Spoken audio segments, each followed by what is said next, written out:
नमस्कार and welcome दोस्तों। तो आज हम पढ़ेंगे वैदिक युग के बारे में, वैदिक सभ्यता के बारे में। पिछले वीडियोस में हमने पढ़ा था सिंधु सभ्यता के बारे में। तो सिंधु सभ्यता के बाद आता है वैदिक युग का काल, आता है वैदिक पीरियड आता है।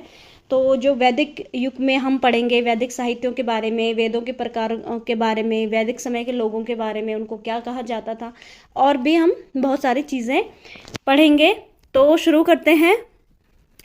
वैदिक जो युग था वो 1500 ईसा पूर्व से 600 ईसा पूर्व था, और आरंभिक वैदिक युग की शुरुआत हुई थी 1500 ईसा पूर्व में, और प्रारंभिक वैदिक युग का जो अंत है और वैदिक युग की जो शुरुआत है वो 1000 ईसा पूर्व में हुई, और वैदिक युग का जो अंत हुआ था वो 600 ईसा पूर्व में हुआ था। वेद शब्द का अर्थ संस्कृत में श्रेष्ठ ज्ञान से है, यानी कि वेद कहा जाता है श्रेष्ठ ज्ञान को। वेदों का संकलन महर्षि वेदव्यास ने किया था। वैदिक युग की शुरुआत 1500 ईसा पूर्व से 600 ईसा पूर्व तक थी। यह महत्वपूर्ण सभ्यता जो 1400 ईसा पूर्व सिंधु घाटी सभ्यता के घटने के बाद प्राचीन भारत में हुई थी, यानी कि यह सभ्यता किसके बाद हुई थी? सिंधु घाटी सभ्यता के बाद हुई थी। इस काल में वेदों की रचना हुई जो इस युग को नाम देते हैं, और ये युग इसलिए महत्वपूर्ण है, इसमें वेदों की रचना हुई इसलिए इसको वैदिक युग नाम दिया गया है। वेद इस युग के बारे में ज्ञान का मुख्य स्रोत भी है, यानी कि क्या है?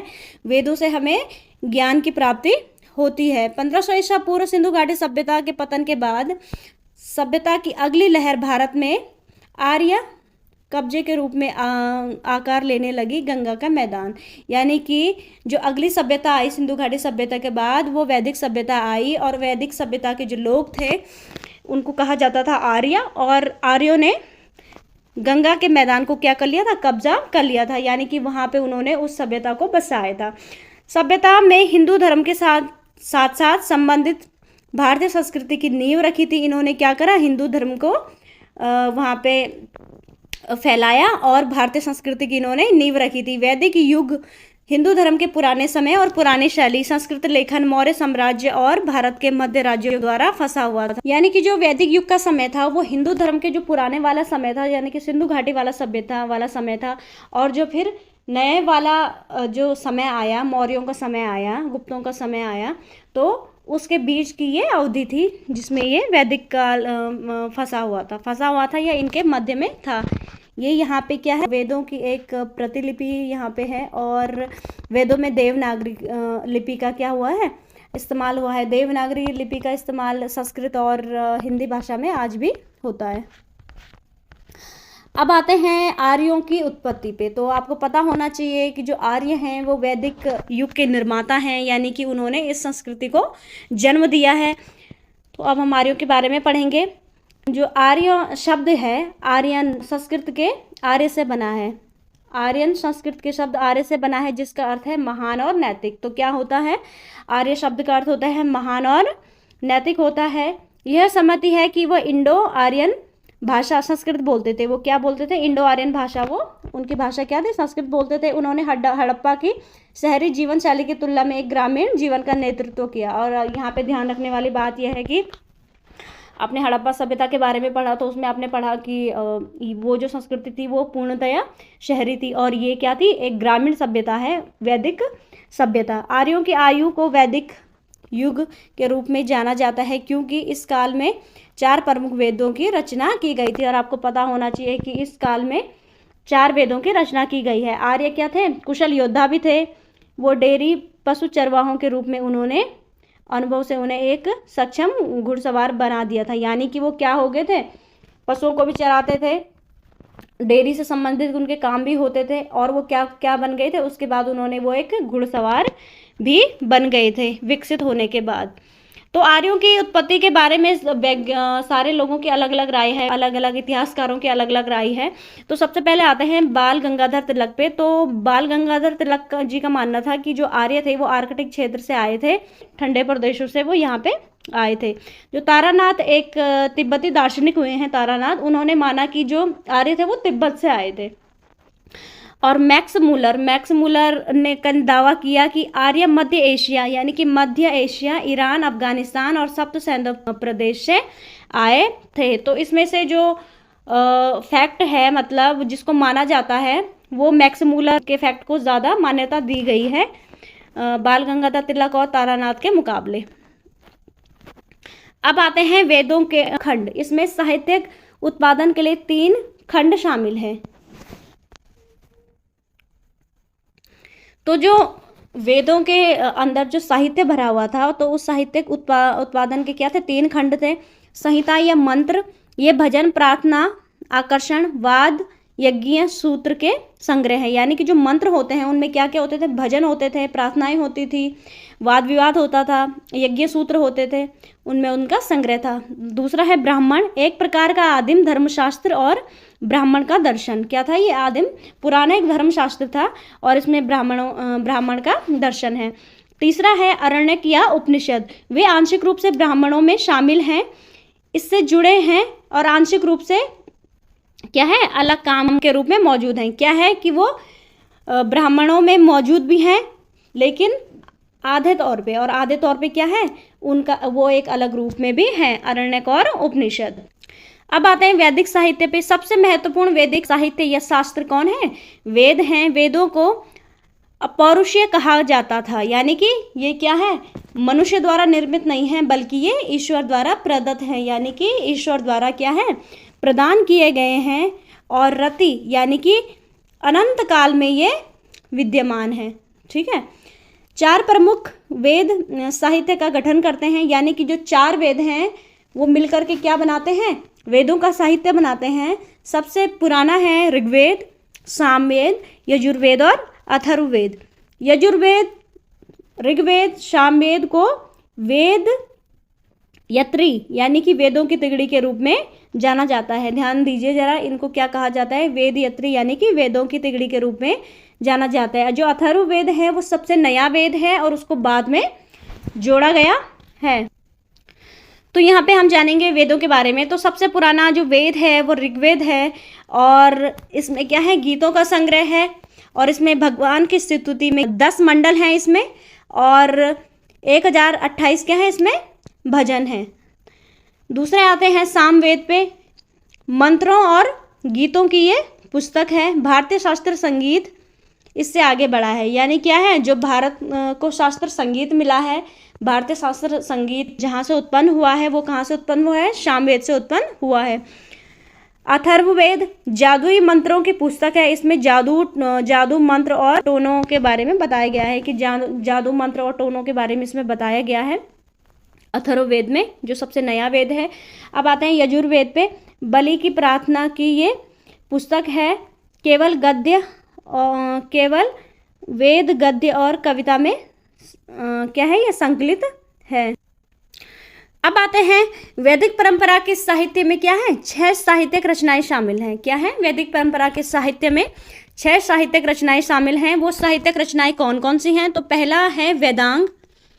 वेदों को पढ़ने के लिए सबसे पहले जो सूत्र होते थे वो वेदांगों की आवश्यकता होती है। दूसरा है स्मृति धर्म शास्त्र। तीसरे हैं महाकाव्य। चौथे हैं पुराण। 5वां है उपदेव और 6वां है शाद दर्शन। तो ये क्या है? ये जो 6 क्या है? ये वैदिक परंपरा के साहित्यिक रचनाएं हैं। अब हम जानेंगे सबसे जो पुराना वेद है ऋग्वेद। ऋग्वेद के बारे में हम छोटी मोटी जानकारी जो हमें यहाँ अभी थोड़ी देर पहले हमने पढ़ी है, अब हम थोड़ा सा डिटेल में जानने की कोशिश करेंगे ऋग्वेद के बारे में। इसमें 6 मंडल हैं। 2 से लेकर 7 को गोत्र या वंश मंडल कहा जाता है। तो जो 6 मंडल हैं इसमें कहा जाता है कि पहले और 10वें मंडल को बाद में जोड़ा गया है। क्या कहा जाता है? कि जो ऋग्वेद में पहला और 10वां मंडल है वो बाद में जोड़ा गया है। 10वें मंडल में प्रसिद्ध क्या है? पुरुष सूक्त है, जो प्रसिद्ध वर्ण प्रणाली को समझाते हैं। जो आप आजकल भी आप वर्ण व्यवस्था के बारे में जानते होंगे, तो वो वर्ण व्यवस्था कहाँ से आई है? ऋग्वेद से आई है। तो ऋग्वेद का जो पुरुष सूक्त है वो बताता है कि वर्ण 4 प्रकार के वर्णों का इसमें वर्णन किया गया है। पहला है ब्राह्मण, दूसरा है क्षत्रिय, तीसरा है वैश्य और चौथा है शूद्र। 4 वेदों के अलावा ब्राह्मण, उपनिषद, आर्यंक और जो महाकाव्य है रामायण महाभारत इस युग के अन्य उल्लेखनीय साहित्य हैं। उनका हमने पीछे भी क्या किया है? जिक्र किया है यहाँ पे। दूसरा है ब्राह्मण। वैदिक ये भजन होते थे, अनुष्ठान और दर्शन के बारे में लिखते हैं। आर्यक होते थे वो रहस्यवाद, संस्कार और कर्मकांड से संबंधित इसमें 7 क्या है, आर्यकांड है। उपनिषद हैं आत्मा प्रकृति के रहस्यों से निपटने वाले क्या थे, ये दार्शनिक ये ग्रंथ थे।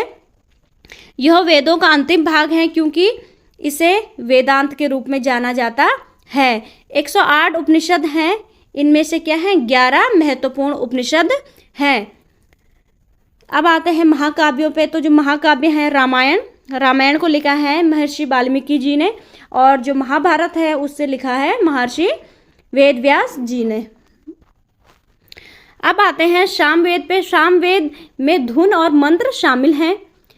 यह एक पुराना वैदिक संस्कृत पाठ है और हिंदू धर्म के ग्रंथ लेखन का क्या है, ये हिस्सा है। 4 वेदों में से एक यह अनुष्ठानिक पुस्तक है। इसमें 1549 क्या है, इसमें छंद हैं और ऋग्वेद में 75 छंदों को छोड़कर सब कुछ लिया गया है। यानी कि ऋग्वेद के क्या है छंदों को इसमें लिया गया है, केवल 75 छंदों को छोड़ा गया है। अब आते हैं यजुर्वेद पे। तो जो यजुर्वेद है वो यज्ञ सूत्र का संग्रह है। इसमें 40 मंडल शामिल हैं। विशेष रूप से 2 प्रकार के यजुर्वेद हैं, एक शुक्ल यजुर्वेद है और एक कृष्ण यजुर्वेद है। शुक्ल यजुर्वेद में उत्पत्ति है, कृष्ण यजुर्वेद में वास्य या दर्शन का चित्रण है। अब आते हैं अथर्ववेद पे। तो यह गाने और मंत्रों का संग्रह है। इसमें 131 स्तुति के साथ 20 क्या है इसमें मंडल शामिल है, यानी कि 731 क्या है इसमें स्तुतियां हैं और 20 मंडल इसमें शामिल हैं। यह मंत्रों की मदद से जादू, सम्मोहन, दास्तां से संबंधित है। क्या है ये, जादू टोने से संबंधित ये अथर्ववेद है।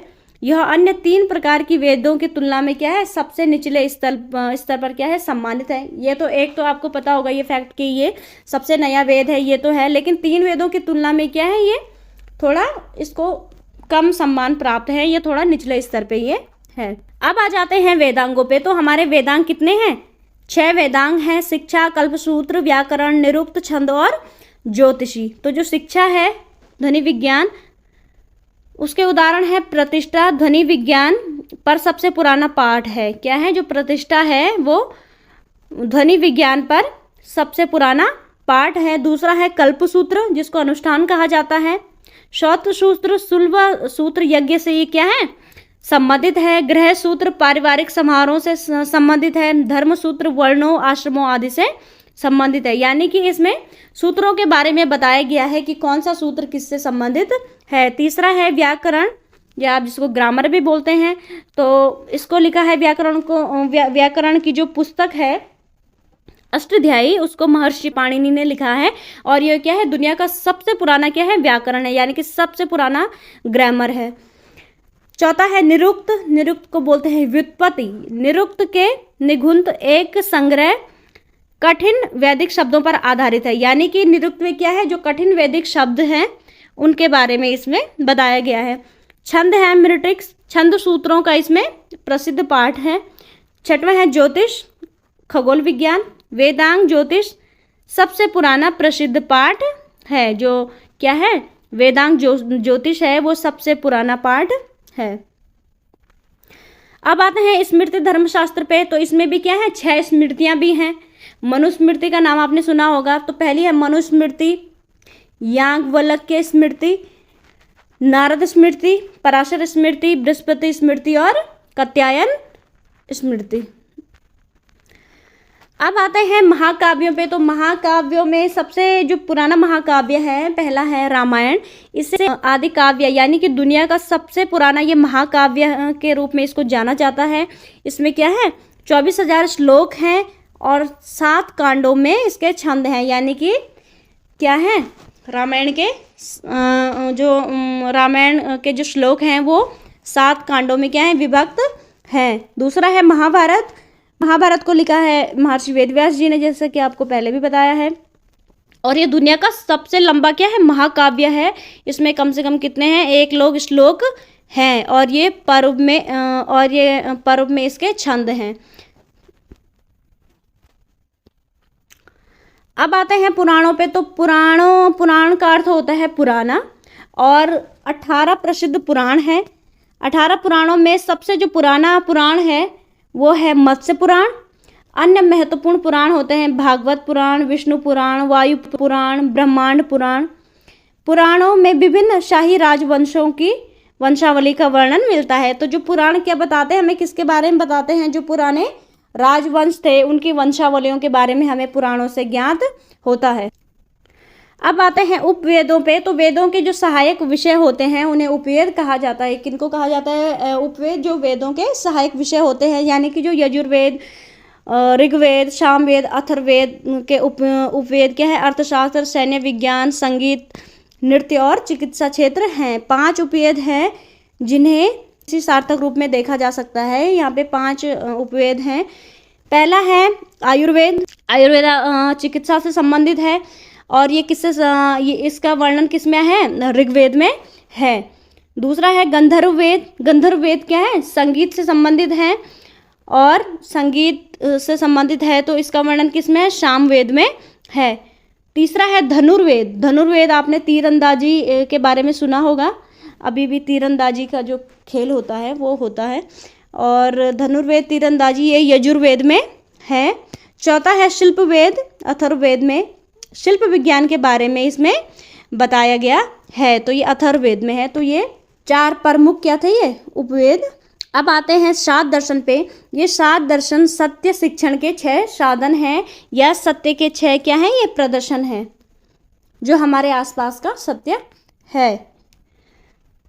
दर्शन के इन संप्रदाय में प्रत्येक में अपनी अवधारणाओं, घटनाओं, कानूनों, मान्यताओं के संदर्भ एक या दूसरे तरीके से भिन्न होता है। इनकी क्या है? इन सभी दर्शनों की क्या है? अपनी धारणाएं हैं, अपनी अपनी इनकी घटनाएं हैं, अपने अपने इनके कानून हैं, अपने अपने इनकी क्या है?